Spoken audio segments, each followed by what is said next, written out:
Friends, let us continue the topic nationalism in India.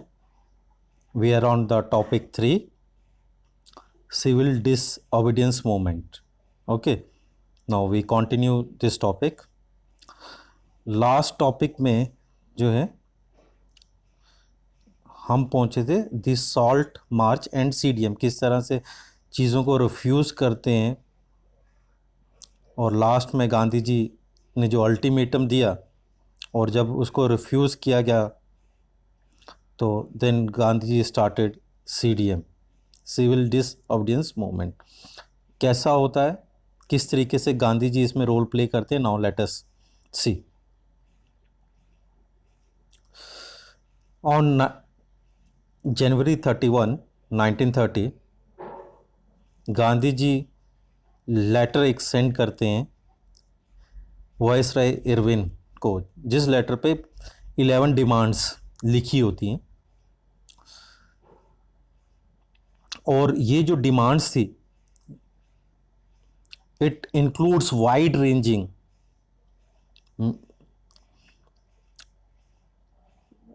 इसमें हर sections के लोगों की डिमांड्स को जो है रखा गया था। The reason behind this was कि जो इंडियन सोसाइटी है उसको यूनाइट किया जा सके। ठीक है, जब सबकी डिमांड्स को जो है कहीं पे हम इंक्लूड करते हैं, सबमिट करते हैं, इट मीन कि वो सब हमारे साथ जुड़ जाते हैं। In the same philosophy was adopted by the Gandhi जी।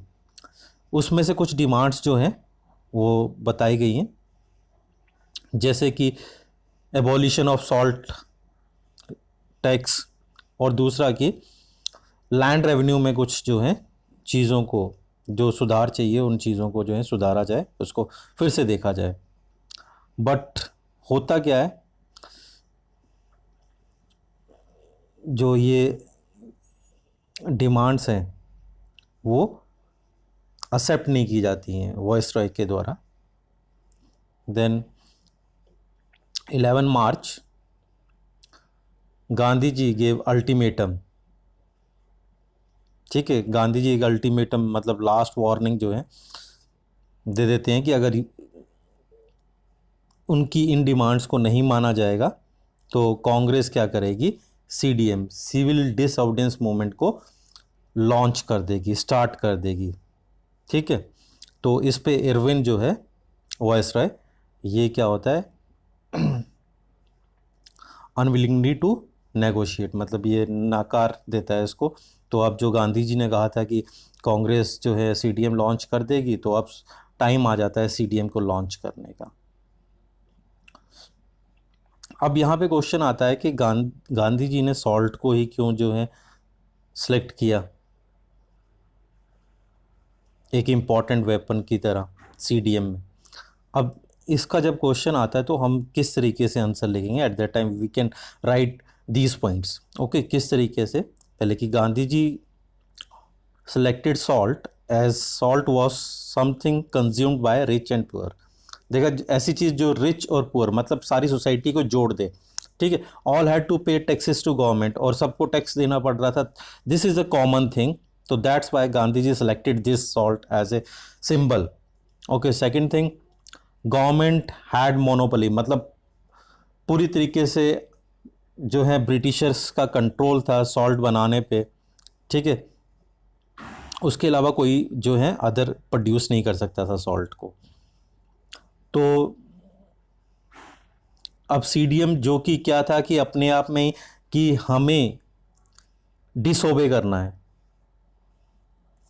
ठीक है, ऐसी मूवमेंट जिसमें डिसओबे करना है, तो ऐसी मूवमेंट में डिसओबे तब होगा जब गवर्नमेंट के लॉज, जो ब्रिटिशर्स ने लॉ जो बनाए, जब हम उसे नकार देंगे, तो it is a right time. तो जो सॉल्ट लॉ बना हुआ था, लोग परेशान थे, सबको सॉल्ट लॉ जो है देना पड़ता था, सॉल्ट टैक्स, सॉरी। तो अब जो है उन्होंने जो है ये इम्पॉर्टेंट जो है चीज़ सॉल्ट को माना, जिससे कि क्या कर सकते हैं, वो अपना गुस्सा जो है प्रेजेंट कर सकते हैं उनके खिलाफ और लोगों को यूनाइट कर सकते हैं। गांधी जी स्टार्टेड डांडी मार्च, इसके लिए उन्होंने डांडी मार्च स्टार्ट की। उनके 78 ट्रस्टेड वॉलेंटियर उनके साथ थे। तो उन्होंने 390 किलोमीटर साबरमती टू दांडी, ठीक है, यात्रा की। और 6 अप्रैल में वो जो है दांडी में पहुंचते हैं। और वहाँ पहुँचते ही जो है, जो सॉल्ट लॉ है, ठीक है, उसे वायलेट करते हैं, मतलब डिसओबे किया जो है। और वहाँ पे सॉल्ट को मैन्युफैक्चर किया जाता है। तो यहीं से जो है CDM की बिगनिंग मानी जाती है, ठीक है। This is the beginning point कि सबसे पहले क्या एक्टिविटी हुई। तो सॉल्ट मार्च जो है, it is the first activity in CDM। इसे बिगनिंग भी कहा जाता है। तो इम्पॉर्टेंट है, तो ध्यान रखना, इसीलिए टर्म्स को इसमें शामिल किया गया है।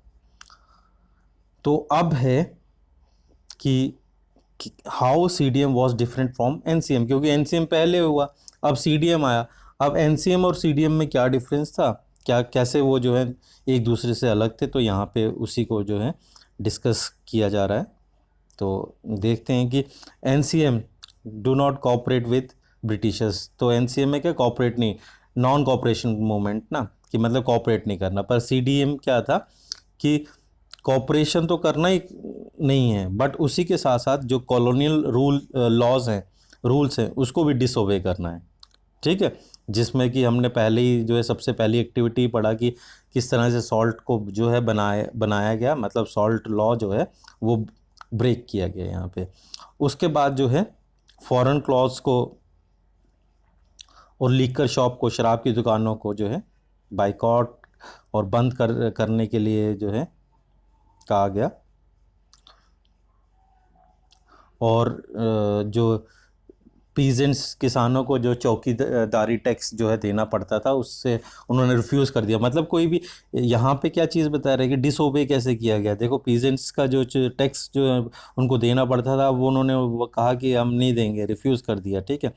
और forest people violated forest law. और फॉरेस्ट पीपल जो जंगल में रहने वाले लोग, आदिवासी जो थे, उन्होंने जो है फॉरेस्ट लॉ को जो है मानना जो है छोड़ दिया, वायलेट कर दिया वो। और क्या, रिजर्व फॉरेस्ट में वो जाने लगे और वहाँ से फायरवुड और कैटल ग्रेजिंग कैटल्स जो है करने लगे, फायरवुड लाने लगे और अपने जानवरों को भी वहाँ पे ग्रेज करने के लिए ले जा रहे थे। अब होता क्या है, कॉलोनियल गवर्नमेंट क्या करती है इस पर, जब ऐसा चीज़ चल रहा था। तो यहाँ पे देखेंगे पहली एक्टिविटी क्या कर रही है, began arresting Congress leaders one by one, ठीक है, एक एक करके वो अरेस्ट करना शुरू कर देती है लीडर्स को कांग्रेस के। जिसमें अब्दुल गफ़र खान, ठीक है, अरेस्ट किया जाता है अप्रैल 1930 को, ठीक है। और गांधी जी को भी जो है अरेस्ट कर लिया जाता है। तो ये सुनकर जो है वर्कर जो हैं क्या वायलेंट हो जाते हैं और वो ये पुलिस पोस्ट पे, म्यूनिसिपल बिल्डिंग पे, कोर्ट्स पे और रेलवे स्टेशंस पे जो है अटैक करना शुरू कर देते हैं। और गवर्नमेंट जो क्या करती है, मतलब ब्रिटिशर्स क्या कर रहे होते हैं कि जो पीसफुल पीपल्स होते हैं उन पे अटैक करना शुरू कर देते हैं, वुमेन्स और चिल्ड्रंस को मारना शुरू कर देते हैं। और बहुत से लोगों को, मतलब लगभग 1 लाख लोगों को जो है वो अरेस्ट भी कर लेते हैं। और इसी कारण मतलब फिर से वायलेंट एक्टिविटी शुरू हो गई अगेन। जैसे NCM को कॉल्ड ऑफ किया गया था, in the same way Gandhi ji called off civil disobedience movement, मतलब CDM। ओके, अभी तक यहीं तक, थैंक यू।